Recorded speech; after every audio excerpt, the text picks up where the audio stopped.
Hey guys, welcome. I am Natalie Ramirez. I'm the editor of Watching You, and this will be my last and fourth CCR. So I'm going to be answering or talking about the technological and the hardware aspect of my movie, and I'm going to be answering it in Q&A style. So without further ado, let's get into it. First question up is, which hardware was used to film your project? All right, so I feel like the answer to this is honestly very simple, but basically the iPhone. So the iPhone truly saved us. It was the only thing that we really used to film. So it was all stored in our camera, in our regular recording app, and yeah, we didn't really use any tripods or any device to support the phone. We kind of just winged it. So, and I feel like it came out pretty good. I think the cameras were steady enough, and we didn't feel it was necessary. So yeah, that's pretty much all the hardware we used. Next question, which software did you use for editing and how did it enhance your film? I feel like a lot of people's saving grace was CapCut. Surprise, surprise. CapCut truly, as the editor, I pretty much only used CapCut. I think it was CapCut and Canva that I used only for the last title scene and the credit scene.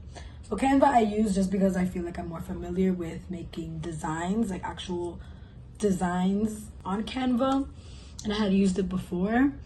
So there I just chose a picture from Pinterest. You can say we also use Pinterest because I found the background, which were kissy marks that I feel like really matched the theme, especially since we had just cut from the shrine, and it was very rosy, or it was very lovey, romantic with hearts, very obsession. So I feel like the kiss marks fell into place pretty nicely with the film.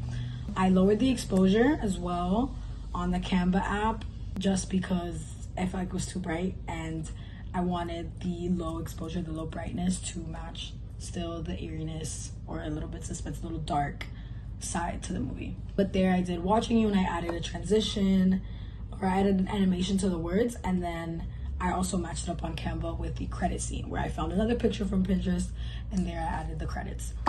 However, other than those two clips, the rest of the movie was fully made through CapCut.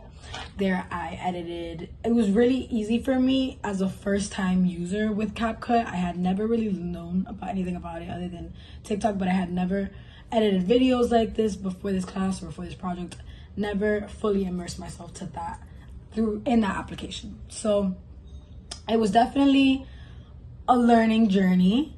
I definitely felt like I had to expand my horizons. But at first I did struggle a bit, but after YouTube tutorials or just asking my friends how to do certain things, I feel like I really got the hang of it. And after a little bit, it felt almost like second nature because of how easy the app is, honestly. And it's also free, so that was a good plus. But there I edited all the transitions, cut all the clips, did the music. We did use YouTube to screen record Every Breath You Take by The Police, which is the only song that we used for the majority of the film before the shrine scene was revealed into the last little bit. And that was just in the background and we chose it because of the song lyrics. I thought it was really cool that it had that double meaning that you can look back on after you know the true intent of Elena.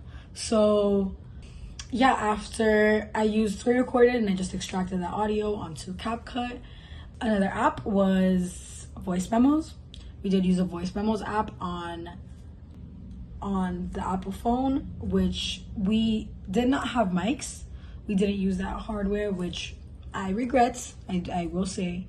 But because we didn't use the mics and we couldn't hear the dialogue, especially in quiet places like a library scene where we had to shoot from afar, we just came up with a solution of using an audio to just layer it on top of the videos and match up the words to our mouths.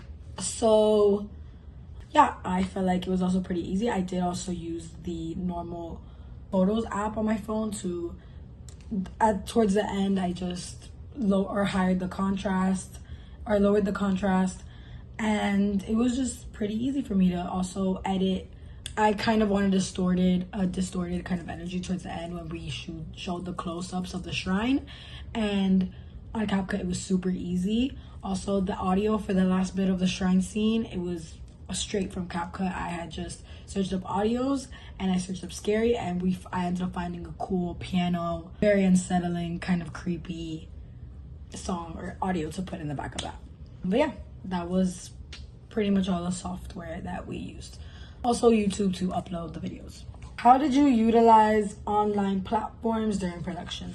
So I think the online platform that we used was EduBlogs. So over there on EduBlogs, I was continuously updating blogs, just tracking my journey, or our journey, as from pre-production to during filming to post-production to editing, all of that stuff. So it was all there on the blogs as we went along, on XOXO Nat Studios. And we used YouTube to upload everything, our rough drafts, the little clips that we had. So that was pretty much all the platforms that we used. Our last question is, what challenges did you face with technology and how did you overcome them? So like I had said, the challenges that I had faced was, at the beginning, I didn't feel like I didn't have enough experience with these apps. So that was something that I definitely had to dive headfirst in, since these were completely uncharted waters for me. And also the quality of our video, I feel like we also struggled with that at first. For some reason, it was just coming up blurry, but we ended up heightening the quality and through CapCut, and then also I lowered the contrast so it wouldn't be so high definition and just give it a more soft look. The other one was the audio, but I already mentioned that. Yeah, I think that wraps it up for our Q&A, and that has been the journey of watching you. Thank you guys for listening to my past CCRs and this one. Hope you guys enjoyed. Bye.